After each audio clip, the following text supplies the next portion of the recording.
This is The Wheel Weaves, a Wheel of Time podcast with no spoilers. Hey everyone, I'm your host Dani, and I'm the first-time reader going through this series chapter by chapter. As always, there's no spoilers past the chapter we're covering, and that means it's totally safe for first-time readers. I'm joined by my co-host Brett, who's a longtime fan, and he's guiding me on this journey. We'd like to acknowledge and thank our executive producers, Brandy and Kirkwood, Sean McGuire, Yanis, LightBlindedFool, Green Man, Deyvis Ferreira, Margaret, Big C, Bennett Williamson, Dylan C, Hannah Green, Noralia, Jordan Gower, and Geof Searles. And before we get into things today, we just want to thank and welcome Thomas Watkins and Max to the Wheel Weaves Patreon team. Thank you so much for your generosity and your support. We really, truly appreciate it. In this episode, we're talking about Chapter 26 of Knife of Dreams. Yeah, Chapter 26 is As If the World Were Fog. Yeah, we get a few perspectives. I know, I was going to say, it's one chapter, but I got a little bit spoiled. Yeah. 3 perspectives. And things are happening, sort of. We're like really close. We're right there. We are close to things happening. Yes. That's for sure. So exciting. It feels like something could happen any day now. Well, it has to now. It certainly feels like events are in motion. People are in the aqueduct. People are in there. Going towards the fork root's in there. It's happening. Things are happening. It's go time. The problem is it actually go time for us, or are we switching and maybe we'll get back to this? Yeah, next book. Yeah, exactly, right? So never. I'm a little on guard, but we'll talk about it. Okay. Let's see. We'll get there because we got to get through a few things. And I figured since we get another little taste of Matt Cawthon and the band, why not do another fun fact a little bit related to Matt and the band? Again. More specifically, the little theme song they have, Jack of the Shadows. Didn't we already do one of those fun facts? Yeah, but this is a little bit different. The fun fact that I previously done was like about Jack of the Shadows itself. Yeah. But this is actually about the Jack of song. the Wisps, right? Right. See, I remember some things you say. Holy moly. This is amazing. Mm-hmm. Are you impressed? A little bit, actually. Okay, so apparently, according to Robert Jordan, Jack of the Shadows actually has a tune that it's supposed to be sung to. Oh. Yes. Now, I'm not going to sing it, but I'm going to tell you what it is. So it's supposed to be sung to the tune of Gary Owen, which is the official march of the United States 7th Cavalry Regiment. I don't know it. I don't know that one. That's okay. Now, you can Wikipedia it. I know Yankee Doodle. It's actually really catchy. It's not that. It's pretty catchy. It's a lot more catchy. It's like 2.5 minutes, and I was debating making you listen to the whole thing. I don't want to listen to it. Putting it on the podcast, 2.5 minutes of just the song. No. But if you really are interested, go just Wikipedia. It's really simple to find. But here's the thing. I looked a little bit more into the tune itself, and Gary Owen is an Irish tune for a jig dance, and it's been used as a marching tune for several military units. And here's the thing. I want to tell you a little bit about this song. Gary Owen means St. John's Acre in Irish, and it's the name of a neighborhood in the Irish city Limerick. Now, the song emerged in the late 18th century, and it was actually a pretty rowdy drinking song, basically. Okay, yeah. Yeah. Now, an alternate title is Let Bacchus's Sons Be Not Dismayed. Now, Bacchus is another name for Dionysus, which is the Greek god of wine and drinking and fertility and festivity. So, loosely translated, it means we don't want to upset the descendants of the god of partying. So that's kind of what the song really is about. Now, like any I like Dionysus. Dionysus is probably one of my favorite gods. Basically everybody's, right? And these guys. So here's the thing. Too. Like any good rowdy drinking song, it's pretty long. So for convenience for the podcast, I loosely translated some of the lyrics, and I want to give you some highlights from the song. It's pretty great. Okay, we're tangenting away from Jack of the Shadows. Hey? No. So Jack of the Shadows is based on, if you listen to Jack of the Shadows and like read the lyrics to the song, it really fits into what this song's about all right, too. Tell us some lyrics. So from Limerick, right? So that's funny. Yeah, also funny. Okay, so some of the highlights, and again, this is translated because it's like an Irish jig song. Anyways, come join in on the drinking and the singing. Instead of water, we're drinking beer tonight. Let's go smash some street lamps and go fight in the streets. Oh my. Let's break all the windows and doors we can find. The doctors can cure hangovers and bruises in the morning. And who's going to fix all the broken windows and doors? Not their problem. Okay, let's get rowdy and chase the mayor and the sheriffs around town. And then let's make sure everyone knows we're from Gary Owen and make our neighborhood famous. So it's like pretty fun. Okay. I love it. Whoa, that's crazy. It kind of sounds goes like off a riot. It is like a riot. It's literally like a Yeah. riot theme song. mhm, Anyways, mhm. but that's what Jack of the Shadows is. It's supposed to be. Loosely based on. Yeah, it's sung to the tune of. So there you go. Okay.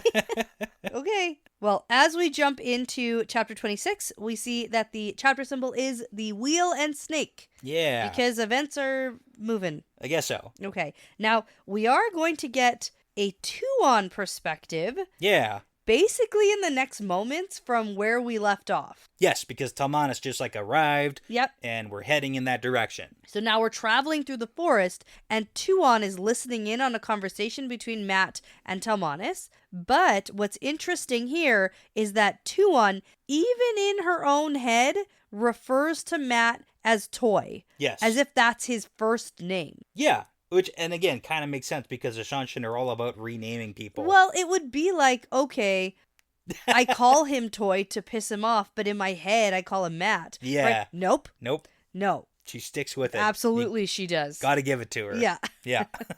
But what Tuon is thinking about here is actually quite interesting because it's something I completely brushed aside last chapter Okay. as not being that important. Sure. And it's the fact that Talmanis tells Matt, well, you grew up with the Dragon Reborn, so he's probably going to give you a bunch of stuff.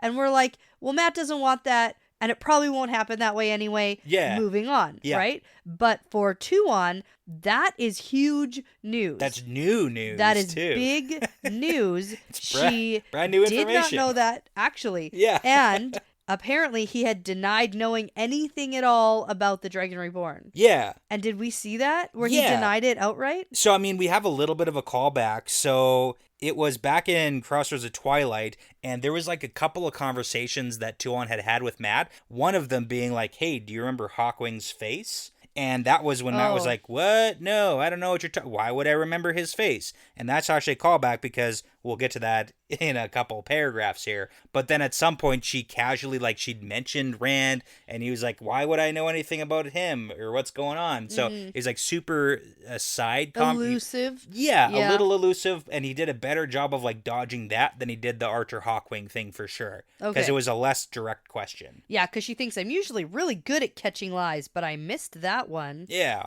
And if she had have known he lied, she might not have let him kiss her. Oh, yeah. Mm-hmm. Yeah. But apparently, it was a pretty good kiss. Good kiss for her. Yeah. Yeah, and it was her first. It was her first. That's confirmation because she's had Selusha describe kisses, but she's never done one. But that one, according to her, Pretty good. good job, Matt. Like the second Yeah. round, I'm assuming. I she assume means. that one also, yeah. Right, yeah. Now, just for this like perspective of Tuon, it's not really going to help very much because Tuon is trying to listen on what's happening, but she's got like zero context for anything that's happening. Yeah. Because she doesn't know the people, she doesn't know what the band of the Red Hand or any of the officers. I do have to hand it to RJ though, because it is a really kind of interesting way for us, the reader, Yeah. to get caught up to speed Right. on what's going on. Because it's not just, oh, Talmanis telling Matt telling us. It's Tuon's perspective Trying to figure out who of these guys what are. they're talking about. So it's kind of funny because we kind of have to also play detective and decipher Yeah. from Tuon's perspective. I mean, if you don't know off by heart who these guys are. Yeah. Which I mean you should. We've talked about them so much. The only one I remember, honestly, is potato-faced Estian. Yeah, okay, he's the son of the richest High Lord of Tyr. Yeah. And he's the drunkest, or at least he was. Yeah. And his face looks like a potato. There you go. Yeah. Which is a very funny way to describe someone. Yeah. And very memorable because I remember him. Yeah. Okay, there you go. So let's continue, and I'll fill in the blanks on the guys that are important. Okay. All right, but before we get into all of that, Tuon is thinking about the red hand symbol that Talmanis is wearing, and she's trying to piece together what is going on here. Yeah, she doesn't connect the symbol to Matt yet. No, not at all. And she's like, is that some sort of weird house symbol? Yeah. We're not really sure who Talmanis is. And this is where she's really trying to think back on what she knows about Matt and what she thinks about Matt. Because overall, even though he's proved to be, pretty smart with horses and kind of smart about some things, overall, she finds him just a buffoon. Yeah, Just rapscallion. a fool, Yeah. rapscallion. And she even thinks to herself about how Matt seemed really comfortable and fine just being Tylan's toy. Yeah, yeah. Now, there's a couple of little tidbits here in Tuon's thought process about why she also thinks that Matt is the one, that she's, I don't know, like there's a couple of hints here. Okay. So she's like, he's the one because he remembers Hawkwing's face, even though that seems impossible. Plus, he has the ring, which she almost fainted at when she saw it. And it's just a little bit of a callback, because if you remember when she was being, quotes, kidnapped from Abu Dar, she was not okay with it until suddenly she was totally okay with, like, letting him take her. Okay, and now when you say that Tuon thinks Matt is the one, are you referring to potentially that sort of prophecy or fortune-telling thing that she ended up beating that Yeah, which is why she's under the Damani veil in the for? first place. Right. Yeah. Okay, because that was where she talked about how the Damani had a talent for predicting the future, and she heard something she didn't like, and I had predicted that it probably had to do with something about her marrying a person from this land or something stupid. Yeah, which wouldn't make any sense. And then all of a sudden she sees Matt, and there's a bunch of indicators, and even like the Ashendari thing. Tuon was like, hey, I want that. And then the ring, and like there's a whole bunch of things. And then him saying, oh, that's my wife 3 times. Like there's a whole lot of things that have kind of been this like big lead up. And Tuon knows that he's the one. Okay, got it. Now she's going to listen as Matt goes on a rant about how the nobles in the band are going to have to get used to listening to some commoners because they don't like to do that, but the last battle is coming, and they're talking about troops and a bunch of stuff, crossbows and the crossbow all sorts thing. of stuff. So I'll skim past the whole, like, the nobles don't like listening to commoners, because you already know that Darred We already get it. We know. Yeah, the leader of the Foot, and he's a commoner, but the nobles don't want to listen to him because nobles are stuck Well, it's up. interesting because we see all these names that I'm like, I probably have seen these names before, and I don't remember who anybody is. We know all these guys. Mm-hmm. All these guys have been with the band basically from the beginning. I know, but we haven't seen the band in books. Yeah, for a little while. So the cool thing is the crossbows, because we've been talking about crossbows with Matt and the band for a long time now. Okay, so this is actually pretty cool because 3 turns of the crank and the bowstring is latched.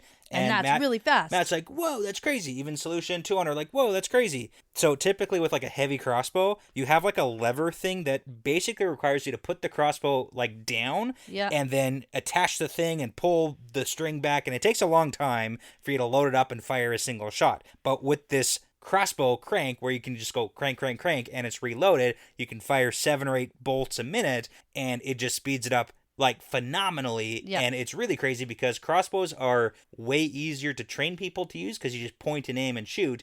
And a bow, you have to like strength train and years of practicing before you can become effective. So Matt is like, whoa, game changer. Well, and Tuon is like, I gotta get my hands on those plans. Gotta steal that. I need that. She has to steal a few things from his camp apparently, so not now, but later. Well, and I think that we just get more confirmation that things are going really great for the band. It's going good. It looks good. Everything's set up. Everything's looking good. Yeah, Talmanis has been doing a bang-up job. Yeah, and so I did want to talk a little bit about how last time I was like, where do they come from? What's going on? Yeah. If they came from somewhere, can we follow where they came from? But there's a theory that they came through that mountain pass and then the landslide hit, so they can't go back through it. And I was like, well, that makes the most sense. A little bit of Taviran stuff going on here too, and we get some conversation on that as well. Yes, we do. Yeah. But Tuon doesn't believe in superstitions. Exactly. But wait, like what's that? Taviran. Is that a finch in the trees flying over? Yep, I gotta stay close to Matt. Yeah, an omen is different than superstitions, Brett. That's true. That's a good point. Yeah, I retract my statement. I feel like you don't even know anything. My sarcasm, I'll take it back. Okay. All right. Now, it's funny because we get some translation of the hand talk. Yes, the finger wiggling. The finger wiggles. Yes. And they're both just basically listening, trying to figure out what is happening. Well, it's really funny because we get a little bit of like back and forth between Selusha and Tuon, because Selusha wiggles her fingers and she's like, what's the band talking about? And Tuon wiggles back, well, maybe we should listen and learn more. But she's pretty sure it's like his personal army. Yeah. Doesn't make a lot of sense because like why would Matt have a passive personal army? Why would he have an army? Yeah. And then like in the next minute, then Tuon wiggles her fingers at Selusha. And she's like, listen, and we might learn more. And Selusha gives it right sassy. back to her. Yeah. It's really sassy. And then Tuon's like, oh, I hope I don't have to execute her for her sassiness. It's like, yeah. Yeah. And this is really where Tuon starts thinking about Matt as a person. Yeah. and everything he might know or have been through, because she's like, he really does seem to be in his element and comfortable in pretty much all situations, breaking out of Abu Dar, in a circus, in a street fight. Yeah. He also has this hanging scar. Like, who tried to hang him and how did he survive? But you can't ask No. because that would destroy him. The shame. And it's like Matt would avoid the answer probably. Yeah, but he wouldn't He's not be gonna feel- shamed. No. He's not going to feel any kind of way about it. Yeah. But it is really funny too, because like in the background of this perspective, like Tuon, we hear Matt and Talmanis talking about a bunch of stuff, but Tuon is not paying attention. I know. Because they're talking about a book. Yeah. But the book is actually kind of a really funny callback because they're talking about Fog and Steel by Matic Comadrin. So the introduction passage for this book was actually a line out of that book by Matic. Okay. But that itself was a callback because back in Lord of Chaos, Matt told Talmanis some stuff about battle tactics from Comadrin, and Talmanis was like, "Oh, where'd you get that?" And Matt was like, I was read it in somewhere, a book, yeah. but it's actually a book he read in his memories, and then he had a flashback of actually meeting Comadrin, the guy that this book is about, yes, I after remember. losing a battle to him like 600 years before Archer Hawkwing. So it's like a callback within a callback on this little comment. Yeah, and then they were able to somehow track down the book and like King get copies Rodran made had of it. had a book, and Talmanis was like, "You're always talking about it, so I read it." Yeah, and they had copies made. Yeah, and Yeah. that's like, good, I guess. Like, yeah, sweet. Yeah, and then side note, Tuon's like, "Why is Aludra here? Right. She annoys me," and that's about it. Yeah, she has like thoughts about everybody, and that's the whole. And she definitely thinks Tom is 007 agent from the White Tower. Yeah. Just like That's the Searles lead-in. did. Yeah, that's the lead-in. It's like, oh, it must be Tom. And then she tries to casually make conversation with Tom about like, oh, weird meeting up with Matt's army here, And that's huh? when he's like, yeah, to Viren. Yeah. Which is funny because last episode I could have noted, oh, they're in the middle of nowhere and this is quite the coincidence. Yeah. But I knew the answer would have been to Viren. Right. So I didn't even talk about it. I was like, yeah, we're past that. But Obviously that. Robert Jordan needs Matt to get his band back, and it's like, boom, there you go. Yep. It's written in like plot armor and making things happen. Yeah, to I love Viren, duh. Yeah. But that's stupid superstition. Of course that's not true. Right, and that sets up a whole conversation because Tom's like, well, you are basically the descendants of Archer Hawkwing, and he was like the strongest Tavir, and like, don't you guys know any of this? No. And she's like, no. Don't believe it. Same way we don't believe in Shadow Spawn. Oh, yeah. We don't believe in this. Yeah. So that'll be good. But don't worry. We're going to watch which way the ants are walking. Right? Yeah. Right? Or how many seconds it takes for them to rejoin the yeah. ant line or whatever. It's so good. So dumb. The Yeah, that porpoises is are so- swimming beside us. Yes. Yeah. Yeah. Such is life. Okay. Okay. So now the crew makes it back to the band's camp, and as they enter, they hear the soldiers calling out, "It's Lord Matt! Lord Matt is back!" And then Tuon's like, "Is Matt a lord?" And they're like, "No, Like, not really. not really." But like technically only like to them, yeah. Yeah. But he actually hates lords. Yes. But he's basically a lord. Yeah. And a noble. And he loves lace, but he hates it. Yeah, you know. It's a whole thing. It's a Right. thing. Plus, they sing Jack of the Shadows. Yeah. and Matt does like a little inspirational speech. It's great. It looks great. Yeah. But what we do get in the background is them discussing the fact that they know where the Shan-Chen scouts are and the Shan-Chen camps are. Yes, all over the place. And that's like the lead in for the next half of this, like the second half of this perspective. Right. Okay, because they have a map maker No, who travels with them now or Not something? just a map maker. The map. The best Okay. map maker. It's time you learn. Master Roydell is the best. Roydell. They're making a bunch of maps. Yeah. Okay. It's got he's good. assistance. Yeah. Excellent. It's good. So now it's time to look at those maps. Gonna do it. Let's look at and where the camps are and the enemies. Okay. And Tuon thinks about how Gotta steal she's 'em. going to steal those maps too. Gotta Because get she must have the locations of all the Shan-Chen troops along with the fancy crossbow crank stuff. Right. She's got to steal a few things. Like it's also like she doesn't want her troop. Like they're still her troops. Yeah. It's still her empire, and she still wants to conquer Randland. Yeah. Like we can't forget that. Yeah. She's not a good guy to our guys. And I think that she's recognizing right now that she has no idea how that's all going. Oh yeah. Like she is so far removed from all of it, and to hear this random army knowing exactly where Shan-Chen troops are. Like everything. she's clearly concerned by Yeah, that. because like in the background, we get to hear like, oh, this is where their supply lines are. This is where their Raken like camp is, where they can... where their runways are, over the airport's over there. Basically, right? the airports, yeah, all that stuff. It's like, whoa. Yeah, and she's just like, I gotta have those maps because I don't even know where my own troops are. Shoot. Yeah. I also kind of like the reunions we get now, too, because this is and Narum. Well, it's like the reintroduction of Matt back to his band, so all his officers get to see him again. And one of the thoughts Tuon has is like, it's very rare for soldiers to actually have the adoration for their leader. Yeah, he must be too soft with them, or something like that. Yeah, it's like, no. We've heard that kind of like thought from the White Cloaks even too. It's like, Galad can't be a good leader because people like him too much. Yeah, exactly, right. And it's like, no, he actually just proved to be a good commander, not a dick all the time. Right, and wins. That's actually really important. He's smart. He's lucky. They want to follow him into battle because his battle plans are excellent. They are. They are. So but that counts, I did skip it. But Talmanis and Narum, that's like a pretty sweet reunion too. So, but before we move on, I want to talk a little bit about the Satel Anan and Tuon conversation that happens here. Ooh. It's super subtle, but it's actually kind of an interesting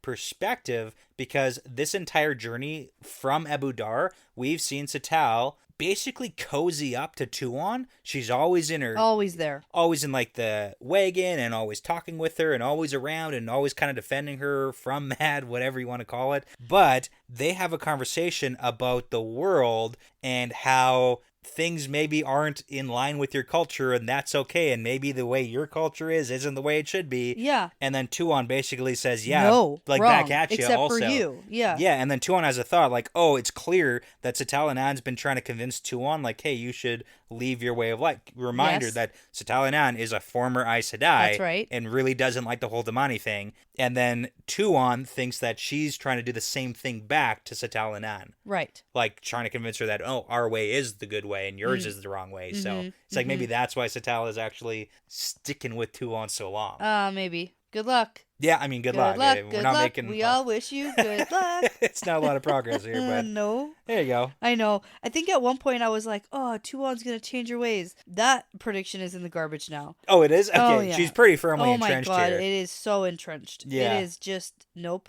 I mean, she is. It's like kind of asking Egwene to abandon all the ways of the Aes Sedai completely. Yeah. Even the whole oath thing, like, immediately got abandoned as soon as, like... she's like, as soon as I can have that oath rod. She's like, nope, I'm going to go full on Aes Sedai here. And she's got a lot of points and stuff. But no, with this Tuon stuff, the mere idea that there's an Aes Sedai here that doesn't have a collar on, she's like, it's just a matter of time before she has a collar on. Yeah, I'm going to get it. We're going to get you. Like, she hasn't even remotely shifted her thoughts. No. Even a little bit. Even the whole, you're technically a Damani trainer, therefore, Tuon, you can also probably learn how to channel. Yes. It's like, that's a thing that you should probably start thinking about, too.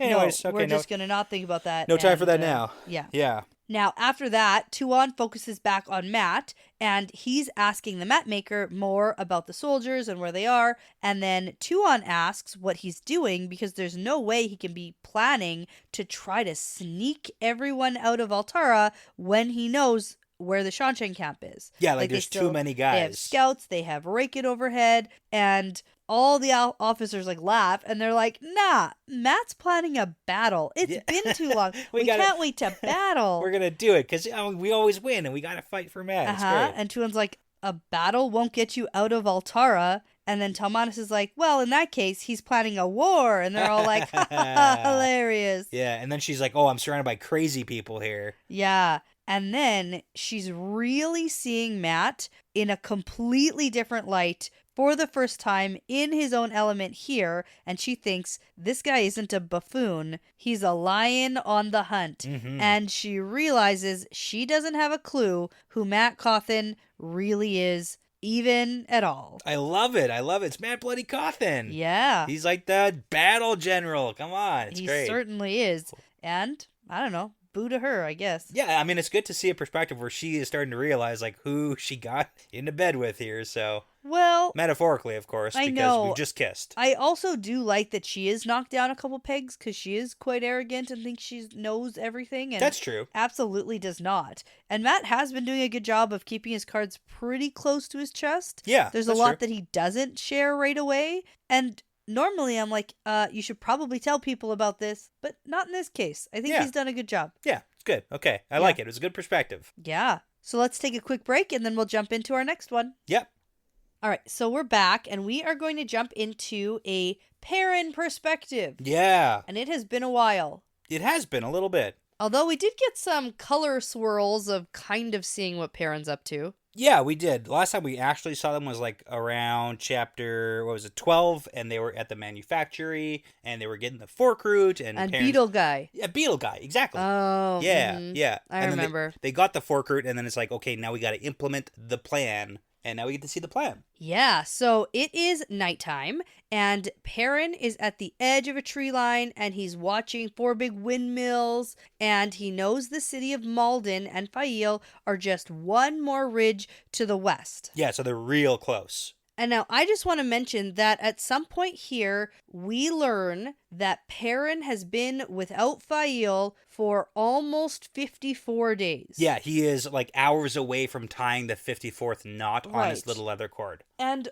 honestly, I feel like the last time we were with him, he was talking about day 32 or something like that. And so it's been... Oh, okay. Well, no. At the manufacturer, it was day 51. Oh, I don't remember that. Yeah, that's fine. The last time I remember anything, it was like day 32. Yeah. And he's like, oh my God, it's been so long. We have to go. We have to get them. And I was like, it's been now another 20 days. Yeah, no. So it's been like literally 2 days since the manufacturing. Because if you recall, the manufacturing thing took like 2.5 days. So it's literally they got it and they came and they're like doing the plan. Okay, because I thought it had been like 2 full weeks plus more. Yeah. I'm like, oh, guys, you're really dragging your feet on this plan. Yeah. I mean, I get that it needs to be perfect, but like, gosh. Well, I'm a little bit confused from this chapter too, and I'll talk about it at the end of it. Okay, is that from what he told Galena? No. Oh, because I have some questions about that that maybe you can answer. But yeah, okay, thanks for clearing that up. Now, Perrin is going to reach out to one of the wolves in his mind.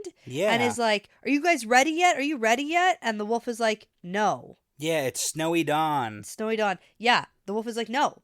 Be patient. You said 2 days when we talked. It hasn't been exactly 2 days. It hasn't been 2 days. So just relax. like, yeah, I got to get some sleep. Shut up about it. Yeah.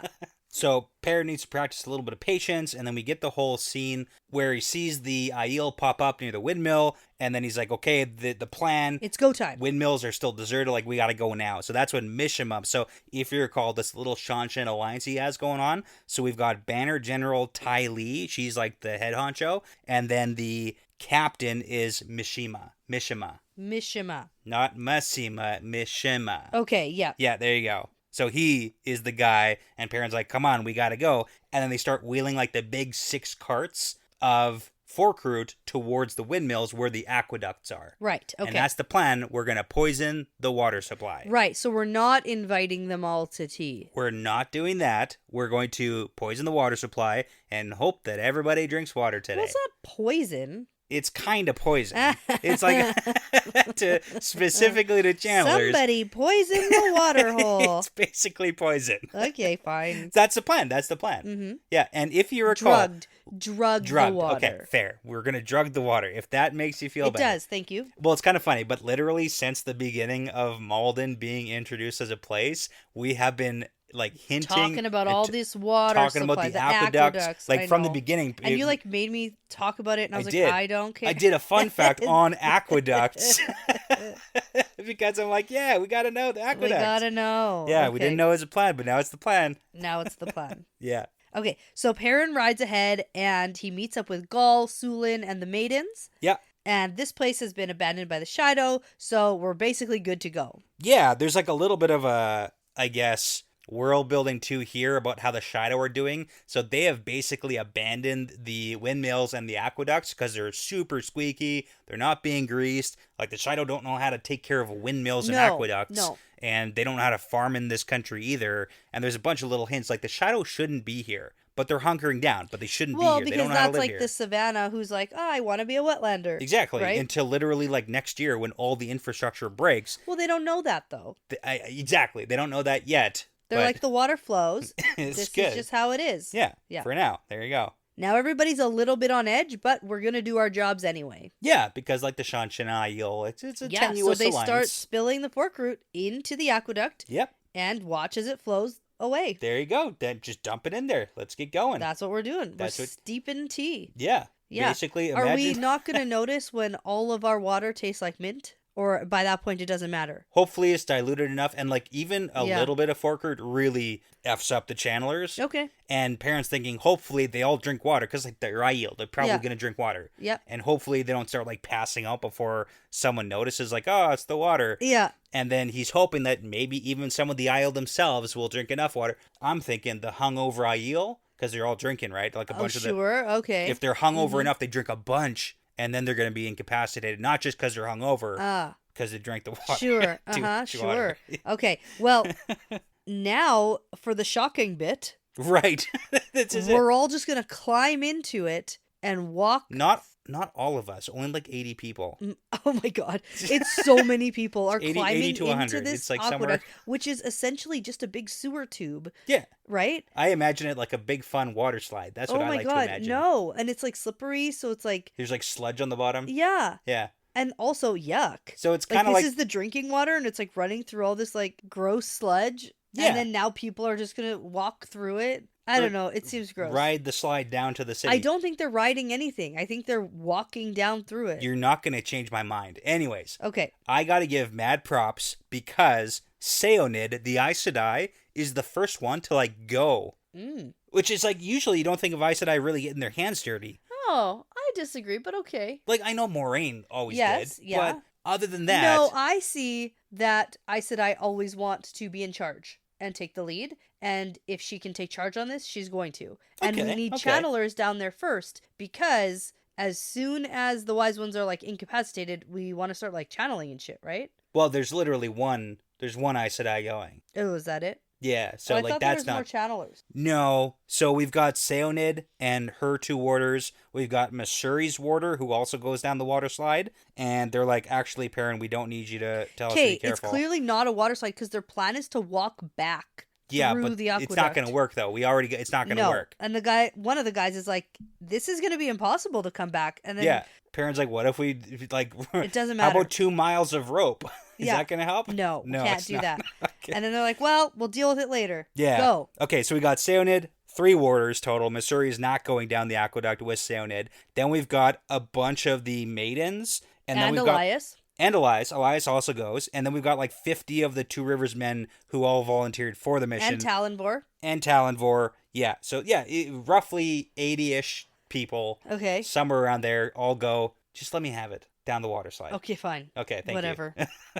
So, yeah. So we're going to go into Malden. Their job is to secure the fortress and then hopefully find Faile and the rest of the captives. The rest of the captives. And then like lock down in the fortress while plan or section B of the plan is we don't really know yet the full well, plan. section B of the plan Perrin's ends doing something. in There's wolves. the Shanchen getting to collar the like 300 Yeah. wise ones. And I forgot about that and I hate it. Right. Yeah. So we have like the wolves coming to help probably. Yeah. We've got Perrin doing his bit. We've got the Shanchin to help probably launch an attack. Well, the wolves were always part of the plan, even before the fork route. That's because that's the only plan Perrin has. Well, I'm aware of that, but that's what he told Galena. When I'm thinking about when they captured Galena Yeah. and wanted information out of her and she lied, Yes. Perrin told Galena to tell Faile Yeah. to do something when the wolves are howling or something Yes. like that. Yeah. So he told her, when you see Faile, tell her that on the day she sees fog on the ridges and hears wolves howl by daylight, she and the others must go to the fortress at the north end of the city and hide there. That's what I was going to ask you, because it's going to come back later what end of the city we should go to. Exactly. Okay. Yeesh. Okay. So finally, they're all down the aqueduct water slide. Well, they're heading. We don't know how long it takes them to get there. No, but they're going. They're going. They're on the way. They're on the way. Yeah. We get some reminder about how complicated Gull's situation is with Bane and Chiad. He's got to right get in now. there. He's got to go and try and like take Bane and Chiad. Even though they're Guy Shine and have to serve their year and a day. Yeah, so he's kind of making reference. So like basically if someone has Guy Shine and then you like take them Guy Shine, you get their Guy Shine or whatever probably. So like he wants to make So that's what he wants to do. He wants to make Chiad his Guy Shine because then hypothetically she might marry him Yes. in that year and a day Oh, of okay. service. All right. So that's all his right. game. And he's like, Bane, I don't even like Bane, whatever, but, like, I gotta get to Chiad because the maidens are running interference, and, like, they don't want me to be able to marry Chiad, Right. and they all think it's a game, and I love it because it's, like, even this, like, super emotional, like, Mission Impossible style rescue plan, the Aiel are still kind of fucking around. Yeah, a little bit. Okay. It's, like, completely. Okay, so Perrin makes his way to where Grady, Grady, right? That's the Asherman guy. Yep. Is he the old one, or is he just acting old and tired in this? He's tired because he's been Damer channeling. Flynn is the old one, right? Flynn's the old guy, Okay. yeah. Okay, Grady's just a normal guy. But he is very tired. Okay. He's not acting, he is very tired because he's been channeling a lot. Okay. Yeah, because they're going to have a conversation about how exhausted both of the Ashermen are right now, and they're running on fumes because of all of the gateways that we're making. Right, so they're not going to be very effective in the battle, but we don't need them for the fight, And hopefully, I mean, like, so... yeah, we do. Well, we got a bunch of the Damani, right? Like... Oh, we have Damani we're using. We got the Chanchin. This makes me uncomfortable. I hate it. Yeah, well, Yeah. it's not... I told you, it's not going to be good. Like, none of this is good. Mm-hmm. But do we really care? See, that's the problem. That's bad people doing bad things to other bad people. So that Perrin can get his wife. You know what? Okay, here's the thing. I don't like that Perrin is like, okay, whatever it takes, man. Okay. Because sometimes We got to talk it's about not whatever it takes. this. You know, it's actually... Sometimes it's not. Because you're literally sacrificing how many people, 300 to 400 Wise Yeah. One Channelers, Yeah. and their lives Yeah. to get Faile back. Yeah. It's wild. I understand his point, though. Like, I get it. I'm kind of on the whole Perrin side here. I get it. Mm-mm. I get it. I wouldn't rescue you if it meant endangering 400 other people. I understand that. And I accept that. That's okay. Would you would endanger other people? You probably wouldn't rescue me if it endangered no other people. That's not true. No. But it's quite the ethical dilemma. Yeah, it is. That's for sure. I'm on Perrin's side with it, but it's all good. Just for the record, though, if and or when Faile does get returned to Perrin, we're going to have to stop making That's My Wife jokes. Really? Why? I don't know. I feel like we're coming we're coming to the end of this. Like, no? Well, like, I sure hope so. I just hope Perrin starts thinking about other things. Remember when I thought Cloud Bowl dragged on too long? Oh, yeah. This dragged on too long. Yeah, fair. Okay, you want to hear the funniest line of the chapter? I do want to hear that. So, Perrin and Grady are talking. It's like, you're tired. Hey, we got to do work. We're really busy. And then they're like, yep, busy as a one-armed man plastering a ceiling. Oh, my gosh. I know. It's like, I guess that's pretty busy. That's a busy, yeah. Busy isn't the word I would use to describe that, though. No, I mean, like, that's difficult. Is that because you don't have two hands to plaster the ceiling at the same time? No, because it takes you double the amount of time. So busy. You're so busy. What a crazy, crazy thing to say. Yeah. I'm here for the fish metaphors and, like, the what? I know. What? Yeah, they're good. Okay. The jolly bag. I don't remember that one, but like, yeah, okay. The condoms. Yes. That was a good one. Anyways. All right. Perrin is like, I gotta go. Listen, Grady is trying to tell Perrin here how he doesn't like the Damani. It makes him super uncomfortable. Oh, yeah. And Perrin's like, that's not our problem right now. We have to stay focused on this mission. Which he's also right, because he's like, we're not the ones who are going to fix the Damani situation. We got to fix what we can fix, which is the Faile situation. Right. And what if... He's not wrong. What if Matt had that mentality? Matt would never... Yeah. Well, no, Matt didn't fix the Damani problem. No. He saved the people he could save. He saved the people he could save. That's what Perrin's trying to do. The only person he can save is his wife. Yeah, see, that's the problem. That's the It's joke. like he's not even remotely thinking about how anyone else could potentially be bettered here. Like, Matt effectively saved the majority of the sea folk from Ebudar and the Shanshan captivity. Are you saying that Matt is better than Perrin? Yeah. On the record. Where's Tyler? I'll tell him right now to his face. I've already talked to Tyler, and he's coming back in a few chapters. Is he actually? Yeah. Okay, well, I'll tell him. Yeah. I'll let him know. Be like, hey. Anyways, okay, well, no time for that now. I know, and I actually was, like, feeling pretty positive about this Perrin perspective. Sure. So, like... Until we talked about it. And I'm like, oh. Like, man, Perrin, come on. Okay, so... Perrin finally rides back through the gateway, back to the camp, and right away Berylane finds him, and he's like, oh, good. I'm so glad Berylane isn't hunting me anymore. She's really dropped that whole thing. Well, and she has. Like, yeah, until I don't think that she's like doing it for now. Yeah, because he basically collapsed in on himself like a dying star. Right. and his people need him, and she's like, okay, I'll wait. Yeah, I but can then wait. as soon as Faile's back. You think it's back on? Oh, 100%. Back on? Okay. Because this actually... It's never about Perrin. It was never about Perrin. And I think Berylane realized that partway through and realized, oh, Faile's not just coming back in a couple days. Yeah. So drop this until Faile's back. Also, like, depressed, stinky Perrin isn't as attractive as, like, commanding, good, smelling good Perrin. Yeah, so. Okay. But why Berylane finds him is because Banner General Faile wants to see him. Right. There's news. White Cloaks nearby. Yes. And Balwer's like, White Cloaks. But wait. I love this little sidebar here. About Aram?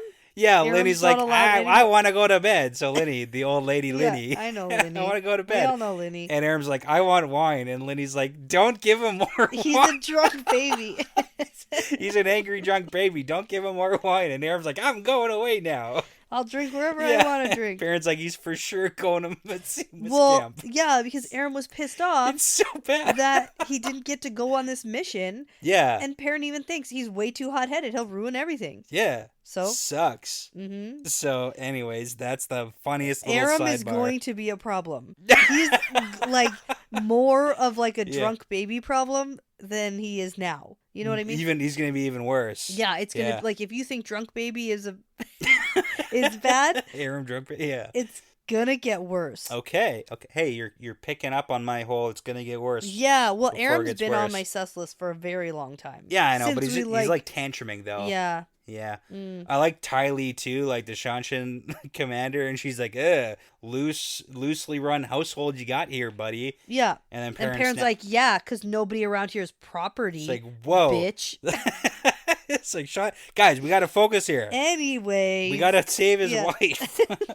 You already sent people down the aqueduct. Like, we got to go. Yeah, okay. So, one of the Raken scouts spotted 7,000 Children of the Light, and it's about 50 miles from the Shanshan camp. Yeah. And we know this is Galad's runaways, and right? Anora also tells us exactly because... How does she know? Well, because she knows the Shanshan situation, too. But how does she know exactly about this White Cloak situation with Valda and who killed him and who replaced him, and then Galad killing Valda, and then 7,000 White Cloaks leaving? Yeah, well, she's Aes Sedai. Nope, Aes Sedai are never this well-informed. Well, maybe. We got some reasons. I think that it furthers our plot for her to know. It does. It speeds it up a little bit. I mean, we could connect some dots between, like, Massima and the Shanshan having some... Oh, Massima absolutely does not have, like, accurate information. Well, he has deals with the Shanshan, and then we also know that the Aes Sedai have been paying Massima secret visits, and we know the Aes Sedai talk to each other. Like, there's reasons why we could say. All right, I'll take it. Whatever. Yeah, so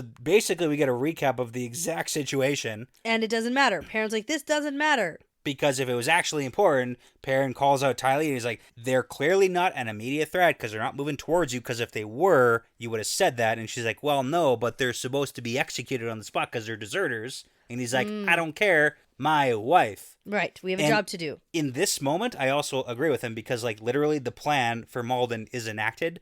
You sent a bunch of people down the water pipe. Yeah. That must be claustrophobic in there. Maybe. It might be open. It might be an open because, like... Well, they have to duck down. I envision them, like... Yeah, it might be close. I don't know. It's a water slide. It's got to be. It's got to be. It's the only explanation that makes any sense. Okay, I like it if it's open because poor Gull is, like, bent over in half. You have to walk for miles like that? Maybe.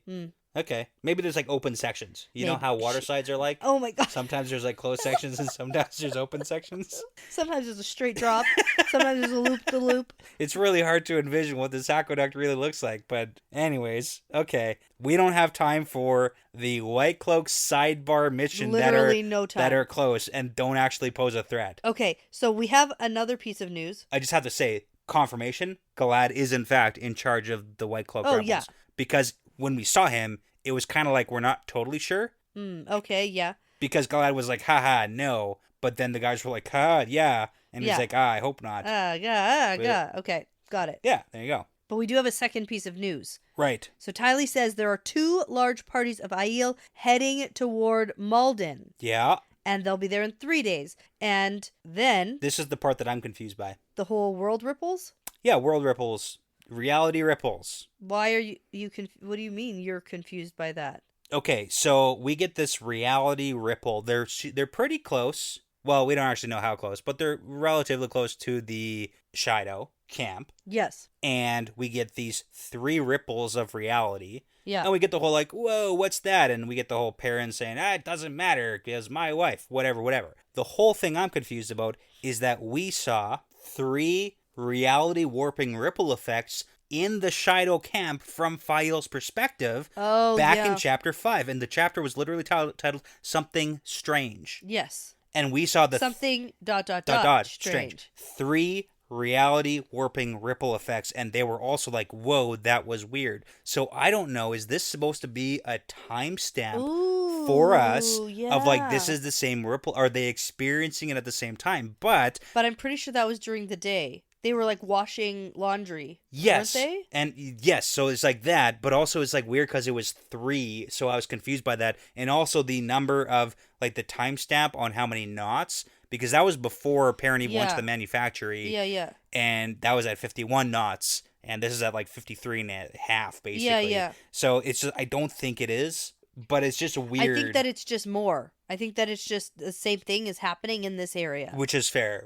Yeah. Because I kind of look for those timestamps. It would be cool if it was a timestamp or whatever, because I do have a few points to talk about next perspective. Okay. Based on timeline and when things have happened. So it would be neat if it was a timestamp and it's like, oh, this is happening at the same time that happened. Yeah. But I don't see that. Yeah, and I agree with that now that we've talked it out, but the tricky part is that Faile doesn't keep a leather cord of knots. Like, how rude for our timestamps. Mm-hmm. Perrin's doing it, but she's just like, oh, willy-nilly. She is not. But at one point, it was like, there were some things. Yeah, I know. Where we could, like, pinpoint, but... Yeah. Also, I want to know, how many pieces of leather is Perrin tying together? Is this just like one big long piece of leather? Yeah. Or is he tying like new pieces of leather to the piece of leather? How do you get 51 knots, 54 knots? Like, that's so many knots. It's he would have had to... Huge chunk of leather in your pocket. How big is your pocket? 54 knots? Of leather. Leather. Which is thick, yeah.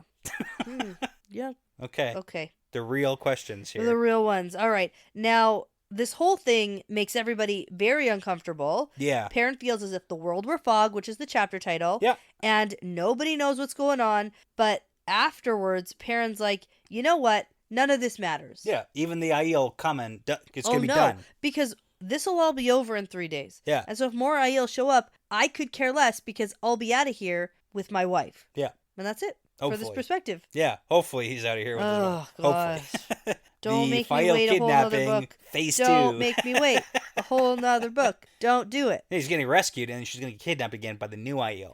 No. Perpetual kidnapping. Oh my god. Right. Okay. Well, and like, who are they? More Shido or more... Oh no, because the last time we were in the Shido camp, they were talking about how maybe there were other clans coming and stuff. Okay. And then they're all going to like leave because they don't want to be here anymore. Mm-hmm. Savannah does. Savannah does, but like the rest of them don't. Right. Well, now that's it for Perrin here. Yeah. And we're going to switch perspectives. Here we go. Okay, so in keeping with tradition, immediately after we hear from Perrin, we need to hear from Faile. Yeah. As frickin' always. How about that? Yes. So, now Faile is in the camp and it's a little before noon and Faile is already having a bad day because she's, getting beaten because of Savannah's the worst. Her bath water wasn't hot enough, and she's taken 2 baths a day, apparently. Oh, my goodness. They're going to be minty baths. Savannah's living... Well, yeah. And this is the other thing where it's like we're not really sure if this is the next day or if it's like just the previous day from where we just left off Perrin. But I have to assume it's like the next day. Yeah. It's a little bit convoluted. I know. I think it's a little bit complicated. It's supposed to be, I think. Right. So now at this point there have been a few non-Aiel Gaishain who have suggested uprising because they severely outnumber the Aiel by so many. Yeah. But then it always gets shut down when it's like, no, you don't know how to use a spear. You guys suck. Like, you're not going to fight them off. Right. And then Roland, who is He's the guy. He's the interest. Yeah. The interest of the moment, who really likes Faile. Yeah. And might help her escape. Yes. So she's kind of entertaining it. She has talked to him, or he's talked to her about how some of the brotherless are like, we're just going to go back to the waste because we don't want to be here anymore. I'll take you with me when we go. Exactly. And he did offer also to like take her away, but then like drop her off. Okay, I wish I had a better idea of how long ago it was that we last heard from her. Because I feel like it's been like 2 weeks. Yeah, well, okay, so we know total 54 days. Like, that is maximum amount. And it's probably been like 2 weeks or so, or 3 weeks of their relationship. Okay. From the beginning. Maybe around there, so. All right, but now Roland is chatting with Faile about Maiden's Kiss. That's what it sounds like. I would have to assume. Like a variation. A kissing game. Yeah.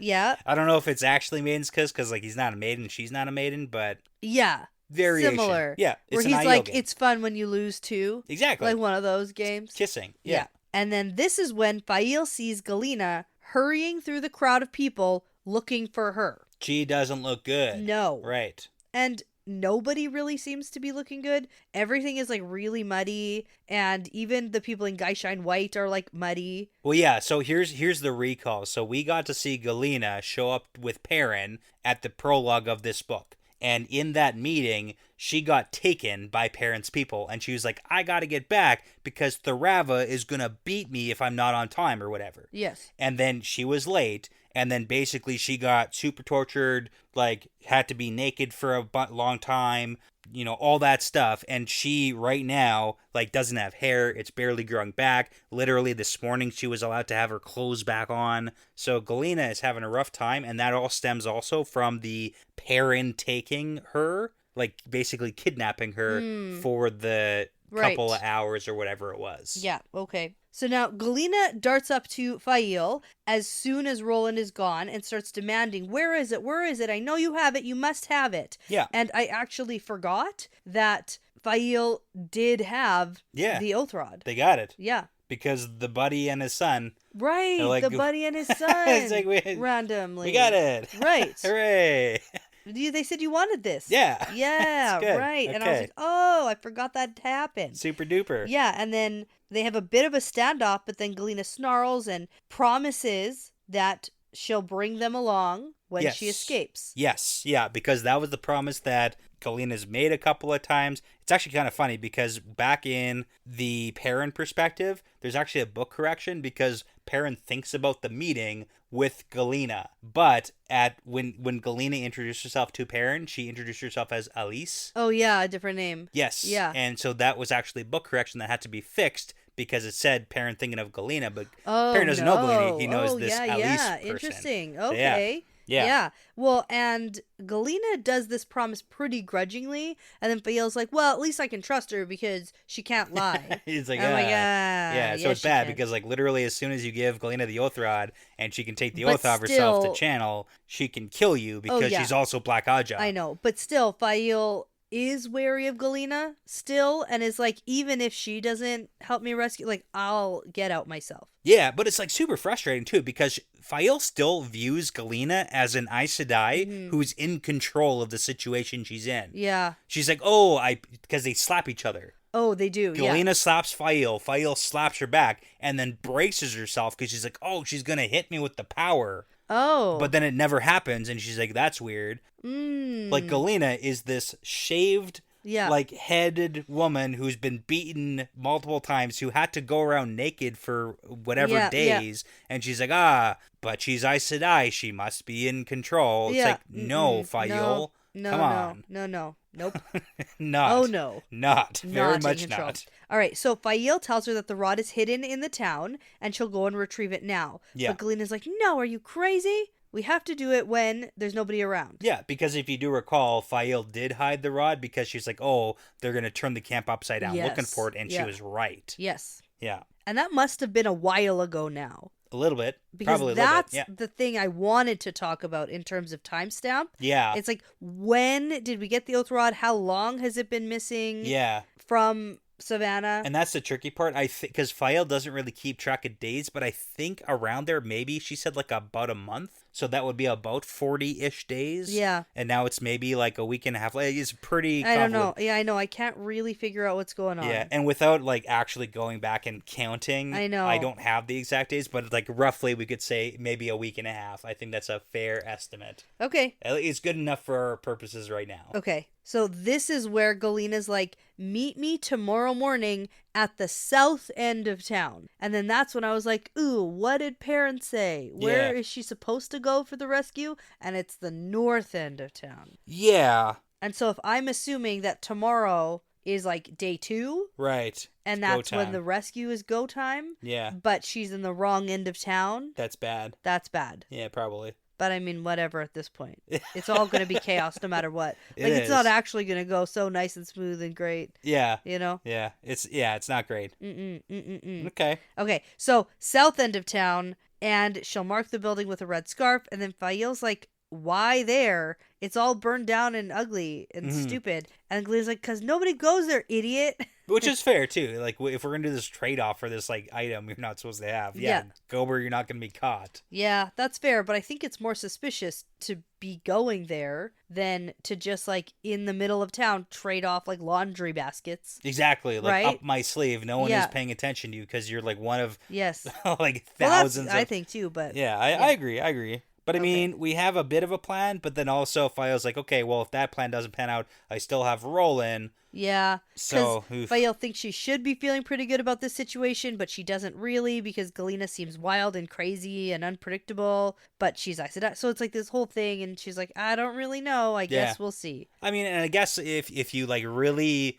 she was brought up as royalty too, right? Like that's Faile's upbringing. So the whole like I said I cannot lie. It's you. She's not assuming that the Black Aja exists and they're no. There's none of that going on in her brain. No. So she's like, oh, she has. No matter what I'm hearing, she's like, she has can't to be telling lie, the truth. but like how she's flipping it around, right? She doesn't trust. Doesn't make sense. Yeah. All right, and then that's the end of this so chapter. I want to hear from you. So from the beginning, it's been like, how is Faile getting out of this? We've got multiple paths. We've got Perrin and his plan. Yeah. We've got Galena. Yeah. We've got Roland. Yeah. We've got Faile doing it herself somehow. Mm-hmm. Who do you think? How is Faile getting out of this? Because we need more than Faile to be out of this. Yeah. The person I'm actually most concerned about is Morgaze. Yeah, it's your favorite. Yeah, Morgaze. Yeah. And not even a mention of her this time, other than Talonvor. Yeah. Talonvor, who was like, I'm going to go get her. And then Perrin was like, don't be crazy. No heroics. And he was like, of course not. I would never. Except that I totally will if I have to. And Perrin's like, I want to go with them down the water slide, but I can't. Yeah, I just want to. Whee!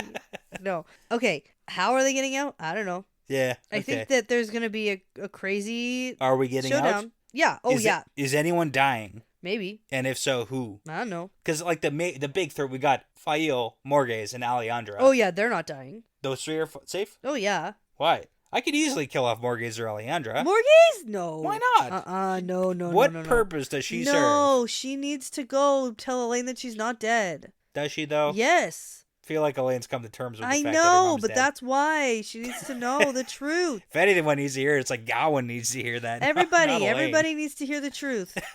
Everybody needs to hear the truth. Okay, all right. And it's interesting. Yeah, well, her it is. Yeah. Storyline is interesting, and I want more of it. Yeah. I think it's so underplayed, and I'm interested in the Morgaze storyline. Well, it's also really funny because now we've got Galad and the White Cloaks also very near the Shanshan camp. Ooh, yeah, we do. And, I mean, Morgaze is also his mom. Morgaze is there. Are the Shanshans going to attack the Shido? What? Morgaze is also Galad's mom. Don't forget that. Yeah, and she's medium about that guy. Yeah, she is pretty medium. She's like, yeah. I guess I have another son. It's fine. Yeah. That's how we all feel. Okay. Mm-hmm. Well, I think that she underplayed it because she didn't want him used. That's true. But she did think that. Yeah, she did think that. Okay. But no, I think it's going to be pure pandemonium. I love it. That's my favorite. And we're going to get out of it. The chaos of wolves battle. Are going to rip throats out. Snowy Dawn. Sure. Love it. Snowy Dawn will rip some throats out. I like Snowy Dawn. Some Shido will die for sure. I'm old and I hurt. Let me sleep. You know what? I would appreciate if we get our characters back and the Shanshan don't get the wise ones. Oh, okay. Yeah. Here's a big question. Yeah. If and or when Perrin rescues his wife, what does he do next? Oh, yeah, because he has literally no other motive. Well, I'm wondering, where's Masima and what is happening with that? Because that's really been his mission. Right. Oh, yeah, Masima playing. So he has to go back to that. Is Masima and the Prophet Army going to be joining into this little adventure? I doubt it. No. Okay. They're kept in the dark. That's why Aram went to go drink with him. Oh, right. Yeah. Yeah, they're hanging back there. So that's really what he should be focusing on. Yeah, okay. Bring Masima to Rand like he was originally supposed to. Right. And Rand's going to be like, what? Yeah. Who's this guy? Yeah. Perrin, who are you? Where have you been? Oh, man. What are you doing? Like, don't you remember? You sent me into the middle of the note. You don't remember? I know. Okay, shoot. And Rand's not like, hey, where is he that doesn't guy? think The same with like Loyal. He sent Loyal on this mission, never thinks about him again. Yeah, well, he's like, and then he comes back and he's Loyal, like, you didn't do it it again? Right. Yeah. You want to go back and do it better. Do it the right way? Like I told you to do it the first time? Yeah, so, I mean, I don't know. As per my last email, Loyal, please lock all the gateways. Yeah.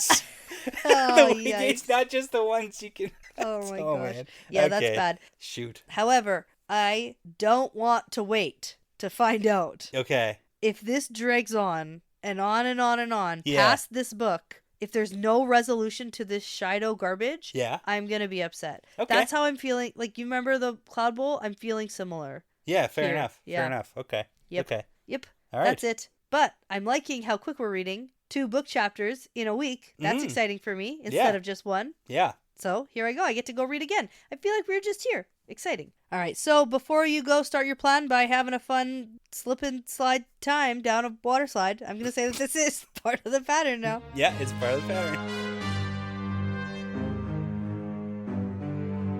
Well, that's the end of another fun episode. Thanks so much for listening, everyone. The Wheel Weaves is hosted, edited, and produced by Dani and Brett with Passion Socks, Cody Fouts, Benjamin, Michelle O'Brien, Jamie Young, Megan Smiley, Jared Berg, Ricky Morissette, Lance Barden, Charlie Haz, Adam, Marta Thier, Michelle Forbes, MKM, Antoine Benoit, Lawrence Bradley, Eric Reed, and Colby T. With music by Audionautics. Please be sure to check out our Patreon page if you are interested in supporting us and the podcast. We'd love to send you some Patreon exclusive merchandise as a thank you. Plus, you'll gain access to our episodes earlier than everyone else. And at the time of recording, we have over 45 bonus episodes for your listening pleasure. All that and more can be found at patreon.com/thewheelweavespodcast. For general information about our show and information like how to send us shot glasses, how to join our Discord, and how to get in touch with us, visit thewheelweavespodcast.com. And as always, be sure to give us that 5-star review because it really does make a huge difference in helping other people find us